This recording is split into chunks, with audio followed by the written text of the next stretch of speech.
rakaat sebelum solat subuh. Ni dah masuk sembahyang rawatib. Solat sunat 2 rakaat sebelum solat subuh dan sebelum solat zuhur.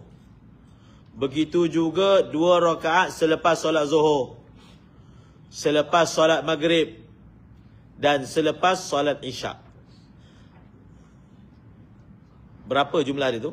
2, 3, 6, 10. 10. Berdasarkan hadis Sayyidina Abdullah bin Umar yang menyebut bahawasanya Nabi SAW menjaga sembahyang 10 rakaat setiap hari, itu sembahyang rawatib.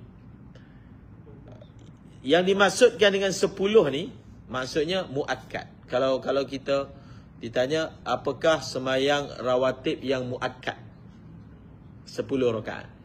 10. 2 sebelum subuh, 2 sebelum zuhur, 2 selepas zuhur, 2 sebelum asar, 2 selepas maghrib dan juga 2 selepas isyak.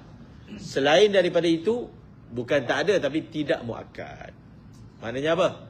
Sebenarnya kalau kita nak sebut penuh, 2 rakaat sebelum subuh, 4 rakaat sebelum zuhur, 4 rakaat selepas zuhur, 4 rakaat sebelum asar, 2 rakaat sebelum maghrib, 2 rakaat selepas maghrib, 2 rakaat sebelum isyak, 2 rakaat selepas isyak. Itu bilangan solat rawatib. Yang ada 4 sebelum zuhur, lepas zuhur, sebelum asar. Ini sahaja yang ada 4 rakaat. Dan 4 rakaat itu boleh dibuat 1 salam ataupun 2 salam. Dalam mazhab Syafi'i afdalnya 2 salam. Mathna, salatul laili wan nahar, Nabi kata salatul laili wan nahar mathna. Solat malam dan siang 2. Maknanya 2 1 salam, 2 1 salam. Dan kenapa lebih afdal? Ialah bila banyak salam banyak kerja lah. Kalau sembahyang 1 salam ada 1 je salam. Ya, kalau 2 salam 2. Jadi 2 salam dengan 1 salam. Kalau 2 salam ada 2 takbir. 1 salam 1 takbir. Itu dia punya wajah mengapakah ia adalah merupakan lebih afdal. Okey? Itu tentang sembahyang sunat rawatib. Sembahyang sunat rawatib ni ada satu masalah. Masalah ni bukan kemusykilan, mas'alatun. Satu isu, kan? Bilakah masuknya waktu, kan? Sembahyang rawatib ni dia termasuk dalam kategori sembahyang ada waktu, kan? Sembahyang berwaktu. Dia bukan sembahyang sunat mutlak, dia bukan sembahyang sunat bersebab, tapi sunat ada waktu. Soalan dia, bilakah masuknya waktu setiap solat rawatib? So kita pecah 2. Rawatib ada 2, qabliyah, ba'diyah.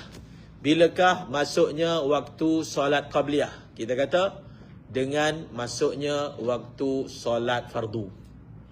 Bilakah masuknya waktu qabliyah? Qabliyah apa? Qabliyah subuh. Dengan masuknya subuh, kan?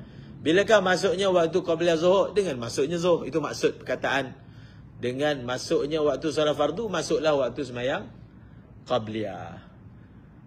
Dan bilakah habis waktu solat qabliyah? Dengan habisnya waktu solat fardu. Dia masuk dengan keluar sama macam masuknya zuhur, masuknya sama. Bilakah masuknya waktu solat ba'diyah? Dengan dikerjakan solat fardu. Maknanya kita dah sembahyang zuhur, barulah masuk waktu ba'diyah zuhur. Selagi belum sembahyang ba'diyah, maka tidak. Selagi belum sembahyang zuhur, tak sah sembahyang ba'diyah. Tak sah. Selagi belum sembahyang isyak, fardu isyak, tak sah sembahyang ba'diyah isyak. Mudah aja faham. Dan bilakah habisnya waktu solat ba'diyah? Dengan habisnya waktu solat fardu. So maknanya kita kata secara ringkas, qabliyah dengan ba'diyah, waktu masuknya berbeza, waktu keluarnya sama. Itu khulasah dia. Betul tak? Waktu masuk berbeza, waktu keluar sama. Betul? Faham perkataan tu? Faham kan? Waktu masuk berbeza, waktu keluar sama. Okey? Itu satu masalah tentang waktu sembahyang qabliyah.